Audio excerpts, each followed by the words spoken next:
Hola, mi estimado amigo Guillermo, ¿cómo estás? Me da mucho gusto estar contigo hoy para esta entrevista sobre el comercio internacional. Les cuento, mis queridos amigos de YouTube, que estoy con Guillermo Guzmán, maestro en planeación, maestro en administración, es profesor de la Universidad de Anáhuac. Ahorita él tendrá la oportunidad de presentarse, y todo un experto en logística, todo un experto en comercio internacional. Tenemos un proyecto en conjunto y bueno, me da mucho gusto tenerte aquí, mi estimado amigo Guillermo, si te quieres presentar con la audiencia. Amigo, gracias. El gusto y el honor es completamente mío. Te agradezco las flores y sí, justamente he tenido experiencia ya en temas de consultoría, en temas de docencia. Me ha tocado meterme mucho en empresas de diferentes sectores y giros y bueno, sufrir desde diferentes perspectivas, sufrir entre comillas, los pormenores y los detalles de la logística, el comercio, las aduanas en carne propia, ¿no? Desde meterte a llenar formatos hasta redactar justificaciones para alguna Secretaría de Estado y bueno, ¿no? Coordinar transportistas, agentes aduanales, buscar fundamentos legales, hacer estrategias de cadena de suministro, KPIs, planeación estratégica y bueno, esa parte profesional la he empatado y la he manejado en paralelo con la docencia. Me encanta la academia. Creo que es un gusto que tenemos en común, que nos ha hermanado y nos ha permitido hacer redes interesantes de colaboración.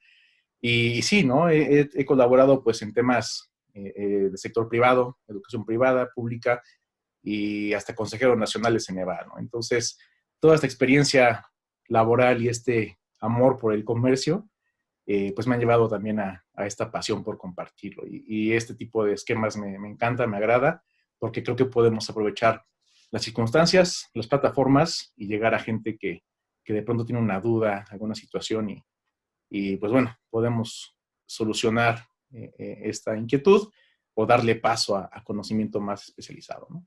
Entonces te agradezco la invitación y gustoso. Efectivamente creo que lo que dices tiene mucha razón y muy puntual en la parte de que la digitalización, si bien es cierto que nos está presentando muchos retos, también nos está abriendo muchas oportunidades. Eh, la digitalización de las empresas se está viviendo hoy más que nunca, sobre todo en México, que creo que traíamos un ritmo lento. Hoy estaba leyendo un reporte que nos abre 3 años al futuro. O sea, la contingencia nos permitió dar un brinco de 3 años al futuro en digitalización, obligando a muchos empresarios, obligando a muchos modelos de negocios a dar este brinco. Pero bueno, vamos a pasar a la primera pregunta, que es, ¿cómo se ha visto afectado el comercio internacional por el COVID-19? Esa pregunta estos últimos meses, ya meses, ha sido un tema de debate a nivel nacional, ¿no? Y cualquier experto en comercio te va a decir esta amplia gama de consecuencias. Hay sectores a los que ha beneficiado de manera sorpresiva, como bien dices, representó de pronto un salto en la dinámica económica de sectores como los agronegocios, ¿no? Incrementaron aproximadamente un 20% las exportaciones del sector agropecuario, las exportaciones del sector extractivo, o bueno, la extracción también tuvo un incremento que ronda el 20%, pero no así el sector manufactura o especializado, ¿no? Entonces, como todo tema de riesgo, es una cara de dos, perdón, es una moneda de dos caras, en la que una parte se ve beneficiada, repito, agro y extracción, y hay otra parte afectada, ¿no? Petroleras y servicios y toda la manufactura especializada. Entonces, pues sí, como todo ambiente económico global tiene un porcentaje elevado de riesgo, tiene también su beneficio, su su retorno cuando le apuestas a este riesgo. Y el impacto principal, además de estas variaciones a nivel sector, a nivel economía, pues yo creo que tiene mucho que ver, o me gustaría abordarlo desde la perspectiva empresarial, ¿no? Estos meses, los WhatsApps, los correos electrónicos, las consultas que nos han llegado en el tema de, oye, tengo un embarque parado en la aduana, oye, tengo un profesor en China, no han dejado de llegar. y te das cuenta de la cultura empresarial mexicana que se dio cuenta de que el comercio internacional existe, de que es una forma de negocio, de que puedes convertirlo en modelo de negocio y que no es fácil, ¿no? Entonces, yo creo que las principales consecuencias y la principal conciencia que estamos sufriendo ahorita es en tema de empresas. Empresas que antes veían el comercio como algo lejano, algo aislado, hoy lo quieren adoptar, hoy se están moviendo a este esquema, se están preparando en procedimientos, en áreas funcionales, en recursos humanos para atender esas necesidades, ¿no? Entonces, yo creo que es una muy buena oportunidad, una muy buena ventana. Digo, dentro de todo lo rudo del escenario, hay una muy buena aceptación por parte del sector empresarial. Tienes gente que lleva años trabajando como persona física, ahora queriéndose mover al tema de persona moral. Eso es muy bueno para temas fiscales, para temas empresariales, para temas laborales. Entonces, creo que sí. ¿Cómo impactó el COVID? Yo te diría, impactó de manera positiva al micro, al pequeño y mediano empresario, afectó de manera negativa al sector transnacional, pero definitivamente para ambos grupos representa áreas de oportunidad, acelera la curva de aprendizaje y lo más importante, nos da proyección de que no solamente las transnacionales pueden generar supply chains, por ejemplo, ¿no? O que no solamente una transnacional puede generar estándares de calidad, KPIs, proveeduría extranjera, programas de certificación de impuestos, programas de certificación logística. Entonces, creo que es una muy buena ventana al mundo, literal.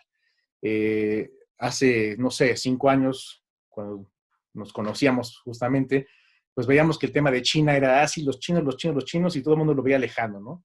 Recuerdo clases en las que yo hablaba de los chinos y todo el mundo me tiraba del docente loco. Y de repente viene este cambio, viene esta dinámica, y hasta a modo de broma, ¿no? Te dicen, pues sí, es que lo trajeron de China, y la cura viene de China, y los mejores equipos vienen de China, y te das cuenta todo el entorno global polarizándose hacia nuevas formas de hacer economía y, en consecuencia, nuevas formas de hacer comercio. ¿Qué tenemos que aprender? Las nuevas formas de hacer negocios. Súper bien. Fíjate que me traes a la mente algo muy interesante de lo que dices, que creo que es muy valioso. Cuando dices, es importante entender que en este momento el comercio internacional existe y no solo las grandes cadenas, no solo los grandes corporativos están haciendo comercio internacional, sino que las pymes ya están rompiendo las fronteras, ¿no? Te voy a decir una creencia mía y que creo que tal vez pasa mucho también con el pequeño empresario.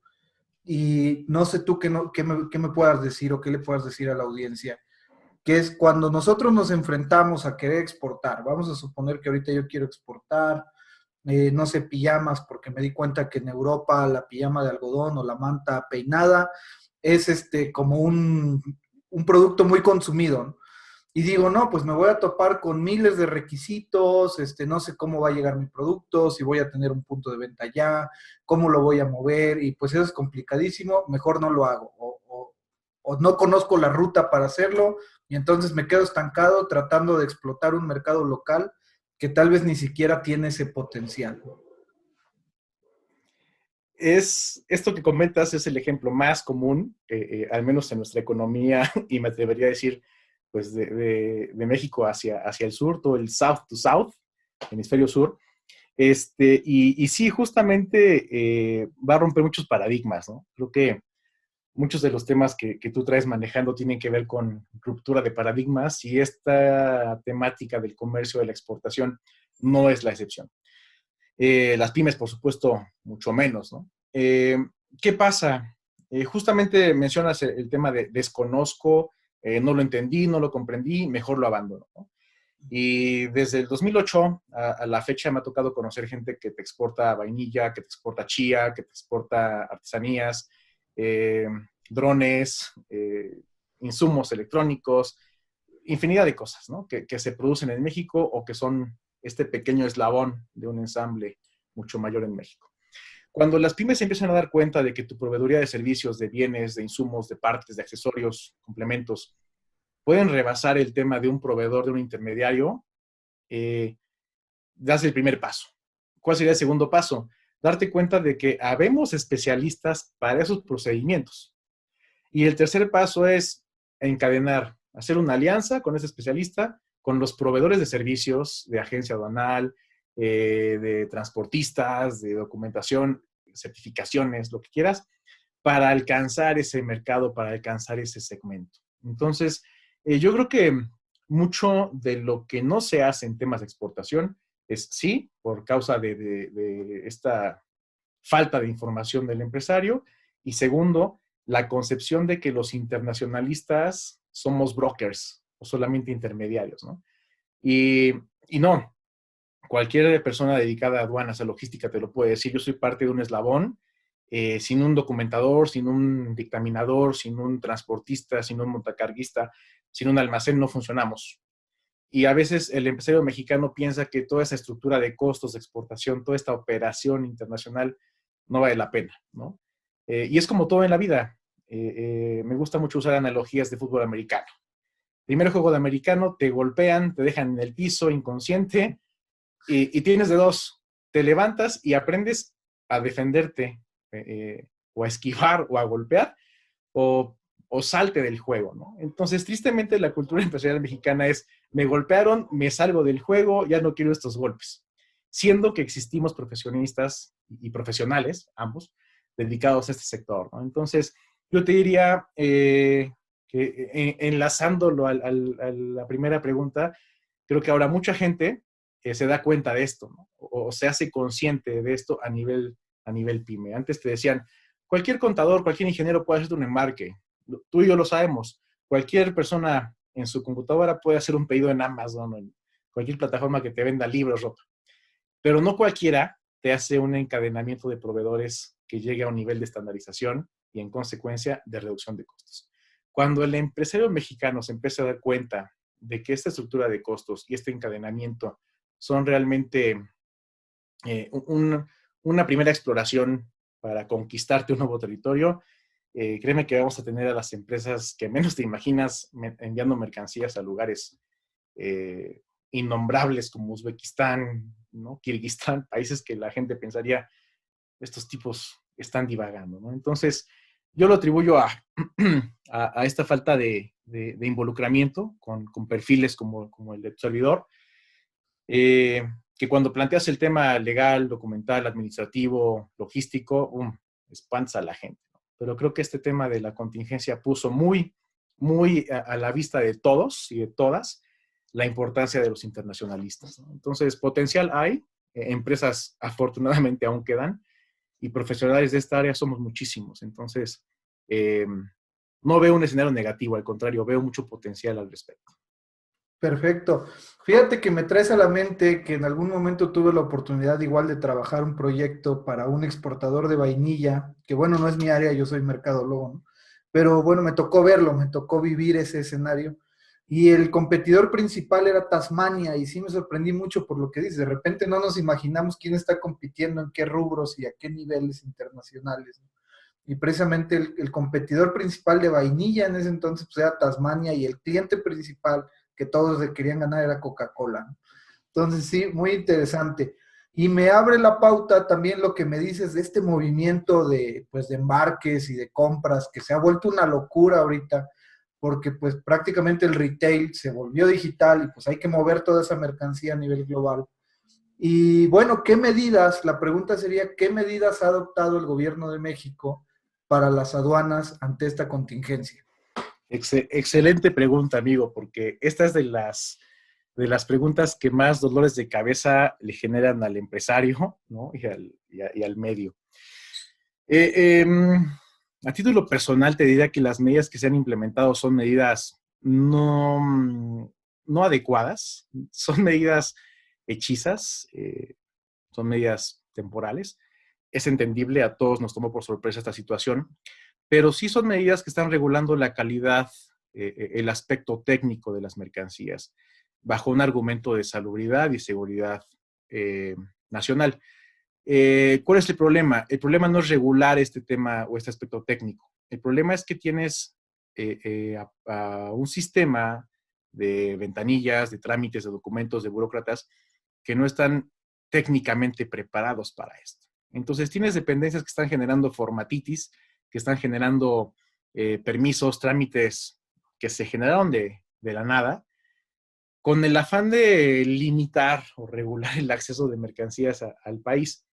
Y bueno, ahí viene el principal choque, ¿no? Tienes plataformas digitales que te dan acceso como niño de 12 años a comprar un bien y tienes un sistema aduanero que te dice, no, a ver, espérame, primer requisito para que puedas importar es tu padrón de importadores. Entonces, ¿qué persona que va a mover un embarque de ciertos valores establecidos en la ley va a conocer ese nivel de especificidad del padrón de importadores, los montos de franquicia, la diferenciación con el tema del equipaje, pesos volumétricos, transportistas, etcétera? Desencadenamos toda una lista de requerimientos. Entonces, los principales requisitos, trabas han sido en la dimensión que llamamos regulaciones no arancelarias, todo lo técnico, todo lo que tiene que ver con procedimientos, con justificaciones técnicas, naturaleza de los bienes, finalidad de la mercancía, origen, etcétera, ¿no? Y el tema no es un tema aislado, obviamente tiene una razón de ser y va mucho al tema de lo arancelario, ¿no? La recaudación fiscal, el pago de aranceles y ya en específico el pago de impuestos. ¿Qué pasa cuando tú limitas a 10 empresas a que traigan mercancías y les pones candados de permisos que no pueden cumplir? Evidentemente empiezas una tarea de rastreo y de identificación de quiénes son, qué hacen, dónde están, qué giros tienen y por qué lo piden. Y lo sabemos, espero que la audiencia lo haya comprobado. El primer trimestre de este año el SAT recaudó 74% más que el trimestre del año pasado. Entonces imagínate la hermosa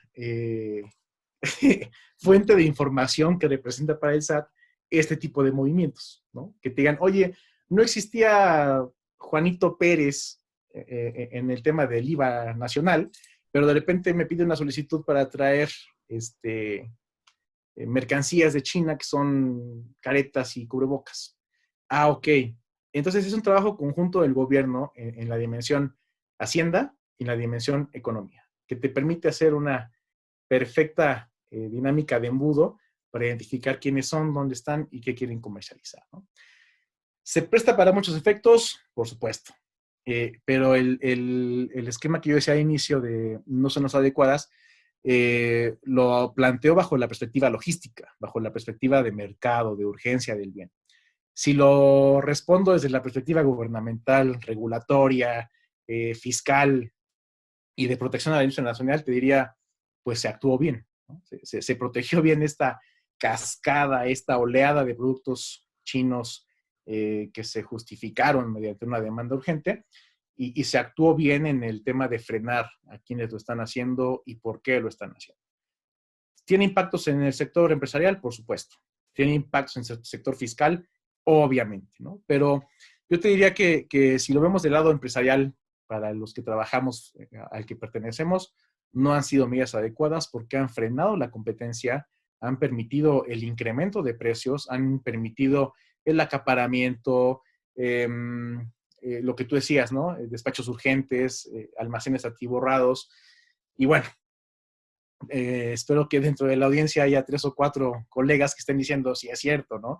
Mi bronca no fue comprar la mercancía en China, mi problema fue liberarlo en la aduana el día de antier porque ayer publicaron nuevos permisos y hoy me enteré y no tengo quien me lo haga, quien lo tramite, quien lo conozca, quien lo fundamente y lo más importante, presentarlo y cumplirlo me cuesta, ¿no? Porque es un servicio de una agencia aduanera. Entonces son pequeños detalles que no cualquier empresario conoce, que no cualquier empresario se aventura a entender. Ahí entramos nosotros, pero bueno, si tú como empresario tampoco nos das acceso a tus procedimientos, a tus cadenas, se vuelve este cuello de botella en el que el Estado, a través de 2 secretarías sublimes, pues tiene un control admirable de lo que está pasando.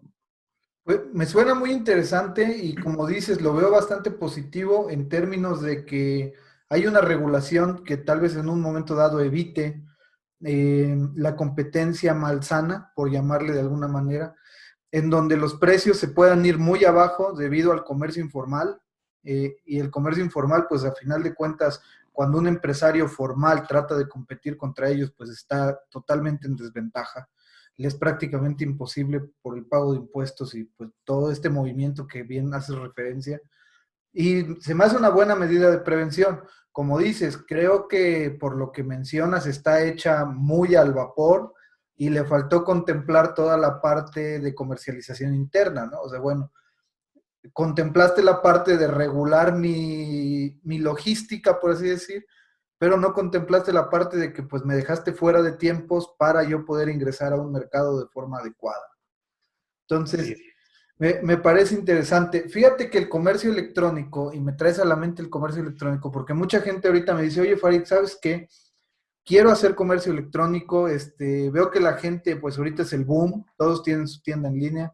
Obviamente el comercio electrónico apunta directamente a los logísticos, porque pues es el corazón del comercio electrónico, cómo mover las mercancías y sobre todo cómo moverlas a través de diversas distancias, ya sean nacionales o internacionales, ¿no? Porque no es de que las vaya yo a mover, nada más de que voy a meterlo a estafeta y pues dudo que estafeta lo voy a llevar a, pues no sé, ¿no? Como decíamos, a Tasmania, como decíamos hace rato. Entonces, todo este trabajo de los logísticos me sitúa para esta pregunta. ¿Crees que sea un buen momento para importar y exportar? ¿Tú qué le dirías a los empresarios? Yo te diré un rotundo sí. ¿Es un buen momento? Sí. Y viene la parte triste, pero, ¿no? Pero como he dicho en este lapso, ¿no? Requiere una planeación, requiere una integración de diferentes eslabones. Vamos a englobarlo así: eslabones empresariales, eslabones fiscales, logísticos y obviamente una dirección, una perspectiva estratégica. Eh, a ti y a mí nos ha tocado ver, y a la audiencia estoy seguro, nos ha tocado ver empresas que surgen, se mantienen 4 o 5 años y desaparecen. Iniciativas que empiezan muy bien, buenas relaciones, buen capital, buen mercado, buen potencial, empiezan operaciones y desaparecen. El tema es que a veces el empresario, quizá hago mal en generalizar, pero pasa, le apuesta a que la primera exportación debe ser lo más rentable posible y de ahí viene una rentabilidad todavía mayor, ¿no? Y no siempre se puede cumplir esa condición. Llegar a mercados no es barato. Llegar a mercados extranjeros globales donde compites ya no con una empresa, sino con cadenas completas de abastecimiento, con importadores de otros países, con brokers de otras mercancías, se vuelve una tarea complicada. Entonces, es un buen momento, definitivamente. Lo que decíamos al principio, puedes importar insumos médicos. Te lo puedo jurar, ahorita conocidos tuyos míos están apostándole al equipo médico, al equipo de protección, a insumos, y no solamente para el tema de la contingencia, lo están pensando a 5, 10, 15 años, y es completamente válido. El problema es que no tengas una planeación y una alianza estratégica con expertos y proveedores que te ayuden a cumplir esa planeación. Entonces, es un buen momento, sí, pero requieres conocer estas regulaciones en tema de aranceles, de impuestos, y estas regulaciones no arancelarias en temas de calidad, condición, mercado, origen. No es un tema difícil de aprender, no es un tema difícil de operar, es un tema que requiere enfoque, que requiere especialización y que requiere que tengas un departamento, un área o un outsourcing, si lo quieres poner así en un plano muy real, de gente dedicada a eso. Nos ha tocado ver empresas que lo quiere hacer el mismo representante legal, ¿no? El mismo de producción te dice, yo coordino el embarque, y obviamente son tareas tan específicas, tareas tan precisas, que el tiempo no es suficiente. Eh, y voy a retomar tu tema de hace unos segundos. En el 2009, 2010, te acordarás que la chía no era un producto estrella, no era un producto popular, y la chía era un producto de ciertos segmentos y de ciertos consumidores. En el 2010 recuerdo mucho un grupo de productores de chía, que en aquel entonces estábamos apostando a la famosa descomoditización, ¿no? De tomar commodities y tratar de darles valor agregado a través de un envase, un empaque, un embalaje o alguna forma similar. Y, y recuerdo mucho este caso de productores del estado de Puebla, de Monterrey, y de algunos otros estados que te decían, es que es mucho dinero, es mucho tiempo y a mí me urge exportarlo ya. Tengo al cliente diciéndome que ya lo quiere. Y ahí te das cuenta, ¿no? Cuando el cliente recurre a cualquier proveedor de servicios logísticos que no tiene una planeación, que no tiene noción de tu proceso de negocio, te hablan a las 4 de la mañana diciéndote tu embarque está parado en la aduana y tú dices, oye, te contraté para que lo hagas. Bueno, sí, pero mi responsabilidad es logística, no aduanera. Y empiezan los problemas. Es que eso no me dijiste, pues no me preguntaste, no lo sabía, no lo planeaste, ¿no? Entonces, creo que es un buen momento para aprender y que la gente que realmente está interesada en incursionar en los mercados globales, en las estrategias de exportación e importación, antes de tomar cualquier decisión, antes de hacer una videollamada, de mandar un mensaje, un correo y acordar una entrega, acordar un precio, una mercancía, asesorarse con alguien del área, preguntar pormenores aduaneros, logísticos, empresariales, permisos, documentos, regulaciones fiscales aquí y allá.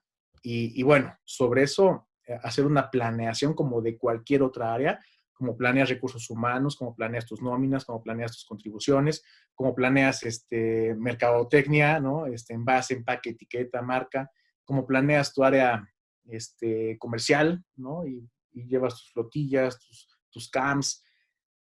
Comercio internacional es un área funcional más que se puede adaptar a las empresas sin problema alguno, ¿no? Y que te pueden dar este perfil especializado, enfocado a cumplir esas tareas.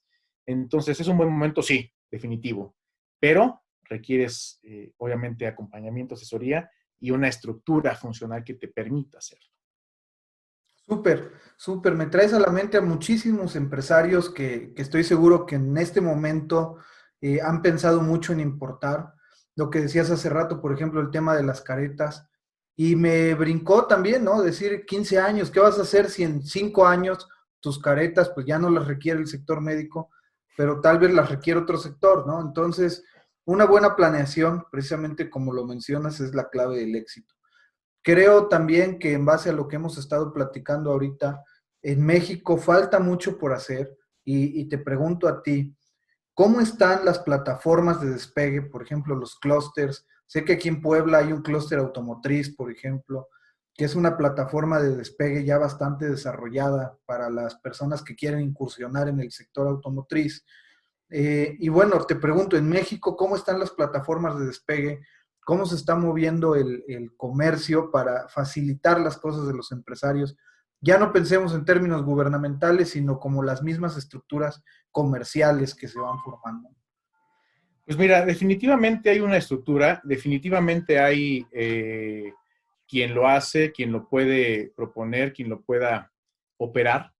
Y mencionabas una palabra interesante de la que ambos somos fan, clúster, ¿no? Esta teoría, esta proyección que en su momento nos genera la teoría porteriana y que definitivamente aplicada a la realidad es una situación maravillosa y a la vez de mucho contraste.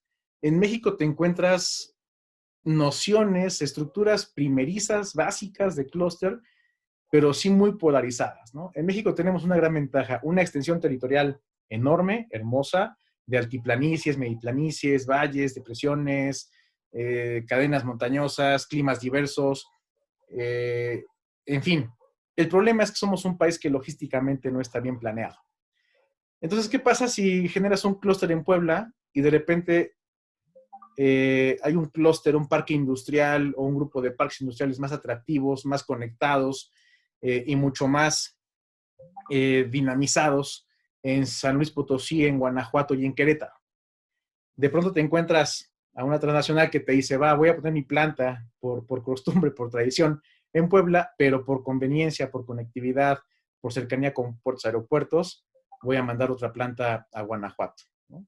En México, entonces, sí hay esta formación, sí hay esta base, pero no es algo que sea cercana para las iniciativas de pymes. Te puedo apostar que, como bien decías, más de uno y una en la audiencia ya llamó a parques industriales en Querétaro, en San Luis, en Guanajuato, para preguntar la renta de las oficinas en el parque y se fueron de espaldas. Te puedo apostar que alguien ya pensó en proveerle a esta empresa de zapatos, a los motores, a la de llantas ahí en Guanajuato, y lo mismo, ¿no? El primer candado para dejarte entrar y operar a un parque industrial, a un clúster, es elevadísimo, ¿no? Entonces, muchas pymes están a la expensa o dependen de que otro grupo de empresas o una grande te haga proveedor de su larga cadena para que incursiones en esos niveles y en esas estructuras. Creo que de todos modos es algo mucho más conveniente o favorable que tener nada, pero sí, definitivamente para que hablemos de clusters nos hacen falta políticas públicas muy flexibles, nos hacen falta temas de inversión extranjera directa e indirecta bastante amplias, nos hace falta reducir el tema de riesgo país, nos haría falta generar una cultura empresarial mucho más global, mucho más flexible. Es increíble encontrarte gente que aún duda de por qué usar divisas, por qué hablar inglés, por qué firmar contratos, ¿no? Y gente que lleva en sus empresas 35, 40, 50 años dirigiendo y tomando decisiones, y de pronto te ponen en una encrucijada de decirte, bueno, entiendo y respeto que sepas manejar tu negocio, pero allá afuera la competitividad no es como llevas tu negocio. Requiere que sepas inglés, que tengas agentes de ventas, que tengas agentes de carga, que tengas alianzas estratégicas, que tengas contratos, que tengas un historial crediticio, que tengas fianzas, seguros, boom, y una lista interminable de requisitos. Entonces, sí podríamos hablar de clusters, pero definitivamente el momento que vivimos, y perdón que vuelva al tema de política pública, pero es el principal candado que tenemos ahorita, es justamente esto, ¿no? Tenemos, yo diría, servidores públicos generando políticas míopes y que no alcanzan a toda la necesidad de los sectores especializados, ¿no? El tema energético es un muy buen ejemplo. Espero que mucha gente ahorita esté riendo o enojando. Y entonces, si tú frenas la principal vocación económica de una nación, como son los combustibles, los energéticos, las energías alternativas, renovables, estás frenando el potencial de inversión y desarrollo, ¿no? Si tienes problemas de inseguridad, tienes problemas de riesgo país, entonces evidentemente te está pegando en el principal atractivo que puedes tener para capitales extranjeros. No estoy diciendo que eso esté perdido, por supuesto hay mucho que podemos hacer. Repito, una de las variables que yo podría marcar como alentadoras es evidentemente la cultura empresarial, que haya más empresarios que salgan al mundo y digan, sí, México como macroeconomía puede tener deficiencias, pero como microeconomía, como economías de escala, hay potencial, hay formas de desarrollarlas, ¿no? Hay puntos de infraestructura importantes, hay especialistas, hay instituciones públicas y privadas trabajando en pro de este tipo de estructuras. Y bueno, creo que cuando se detona una oportunidad es cuando mejor nos funciona como mexicanos coordinarnos y sumarnos, ¿no? Entonces, creo que la tarea que podemos hacer todos desde el lado empresarial es seguir tocando puertas, abrir otras, por supuesto, con todo el potencial que tenemos, y encontrar esos clientes en mercados más allá de Estados Unidos y de Canadá. Hay países de los que ni te imaginas que estamos comprando y vendiendo cosas, ¿no? Liechtenstein, no sé si se pronuncia así, Suiza, Finlandia, Noruega, ¿no?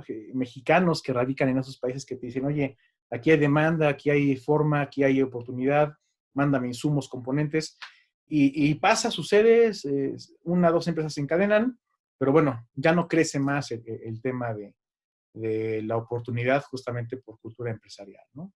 Yo creo que el día que el empresario mexicano le apueste al ahorro, a la inversión en tecnología, nuestro esquema se voltea, ¿no? Y seríamos una economía bastante atractiva porque te impulsa el sector privado, no el sector gubernamental.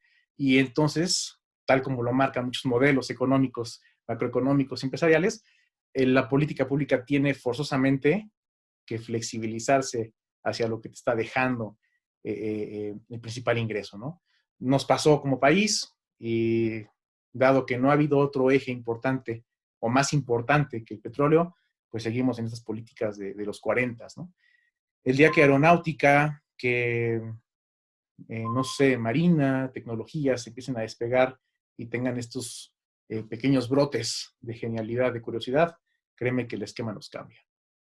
Súper, súper, súper. Fíjate que muy bien, creo que ya tenemos armado un checklist que ojalá el gobierno pudiera irle dando check y pudiéramos transformar para bien el país, que creo que tiene mucho potencial. Es una de mis mejores esperanzas. Como dices, es importante un cambio de paradigma del pueblo en general, de los empresarios en general, para empezar a adoptar estas filosofías que bien mencionas y profesionalizar nuestras labores empresariales desde todos los sectores y eso nos volvería muy competitivos. Entonces, bueno, amigo, para concluir, cuéntanos un poquito dónde te podemos encontrar, cómo te pueden contactar si alguien estuviera interesado en tus servicios. Te lo agradezco, mi querido Farid. Pues mira, tengo perfil en LinkedIn, algún sitio ahí en Google, plataforma Google. Y bueno, mi correo electrónico es mi principal fuente, g.guzman.cano@gmail.com. Me pueden, repito, buscar en LinkedIn como Guillermo Guzmán y en la página de Crayem, por supuesto. Ahí también tengo una pequeña área dedicada a lo que hemos contribuido. Y bueno, creo que el medio por excelencia de hoy es el correo y el móvil. Y bueno, igual en LinkedIn y en el correo se pueden encontrar mis datos. Mi móvil, si sirve, dejarlo 2225 168433. Un mensajillo, un correo y con todo gusto, ¿no? Lo podemos trabajar.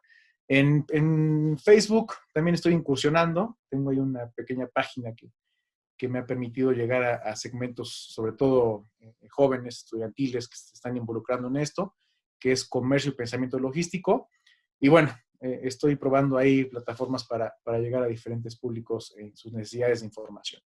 Y sí, con todo gusto podemos tratar temas de planeación, de comercialización, de impo, expo, trámites, impuestos, ¿no? Creo que uno de los temas que más genera ruido y esta resistencia del empresario es el tema de impuestos, pero siempre hay forma de administrarlos, de proyectarlos y por supuesto de darle una correcta perspectiva fiscal y financiera que corresponda a tu estrategia y que no te meta en problemas ante ninguna autoridad, ¿no? Entonces, pues te agradezco la oportunidad, te agradezco el tiempo, el espacio virtual y estamos a la orden, mi querido amigo. Al contrario, muchas gracias a ti y pues muchas gracias a todos los que vieron nuestra entrevista. Les mando un fuerte saludo a todos. Estoy con Guillermo Guzmán, experto en logística y negocios internacionales, que también hacemos proyectos juntos con KLT Consultores, además de lo que él hace para fortalecer cada día más a las empresas mexicanas. Entonces, estamos para servirles. Ya saben dónde lo pueden encontrar. Guillermo, muchas gracias. Amigo, un abrazo y estamos en contacto. Gracias a todos y a todas.